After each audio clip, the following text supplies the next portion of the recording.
Chers amis, chers camarades, en ce mois d'octobre 2024, les nationalistes tiennent à saluer la mémoire d'une des victimes du terrorisme. Alors, bien évidemment, beaucoup nous ont parlé du terrorisme auquel il est absolument obligatoire en République française au XXIe siècle de faire référence. Ceux qui se défendent, qui défendent leur terre, sont qualifiés de terroristes et oser indiquer, ne serait-ce que d'une voix timide, que être écrasé sous les bombes, être affamé, peut légitimer certains mouvements de colère et certaines réponses militaires. Mais le terrorisme est plus ancien que cela. Et le terrorisme que nous entendons rappeler à chacun est celui dans lequel a été trempé dès sa naissance notre régime actuel, notre République gaulliste. Pierre Lespinasse était un avocat général. C'était un magistrat à la carrière longue et prestigieuse, un magistrat local, puisque ses postes furent tous dans notre belle région, et un magistrat social. C'est grâce à lui que l'enfance délinquante a été enfin prise en compte autrement que par la sanction. Dans une interdisciplinarité, il avait compris que pour donner un avenir à des enfants perdus, il fallait non seulement les punir, mais savoir aussi leur promettre, leur donner de l'espoir.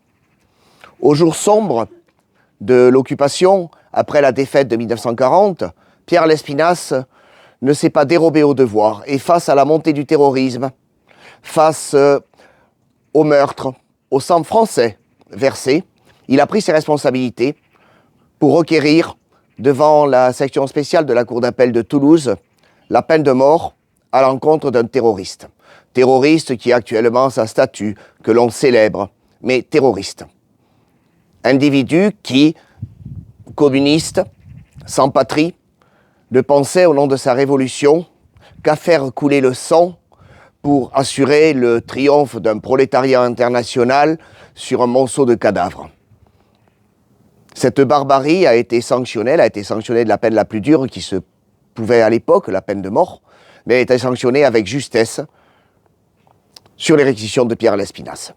Pour ce geste de courage civique, ce geste de son devoir de magistrat, il fut assassiné le 10 octobre 1943, alors qu'il se rendait à la messe en compagnie de son épouse et de sa belle-sœur. De 4 balles, par des terroristes du même groupe apatride que celui auquel appartenait Marcel Langer. Marcel Langer fut capturé à la gare Sainte-Agne par des policiers français, chargés d'explosifs, et ces explosifs n'étaient bien évidemment pas destinés à faire des attentats ciblés, mais à faire couler le plus de sang possible pour que l'occupant exerce le plus de représailles possible et que sur une mer de sang, les idées de sa révolution internationale et apatride puissent triompher.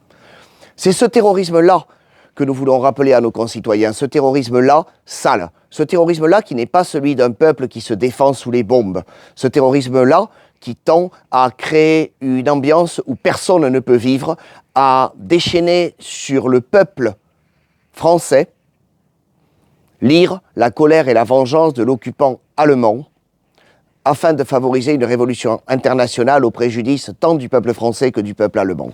Cette révolution, c'est la révolution rouge, celle qui a écrasé la moitié de l'Europe pendant plusieurs décennies depuis 1945.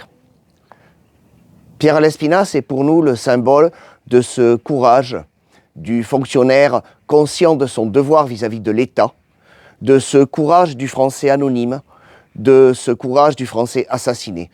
Et c'est la mémoire de tous les Français assassinés par le terrorisme, par ce terrorisme apatride que nous voulons saluer aujourd'hui. Pierre Lespinasse, présent.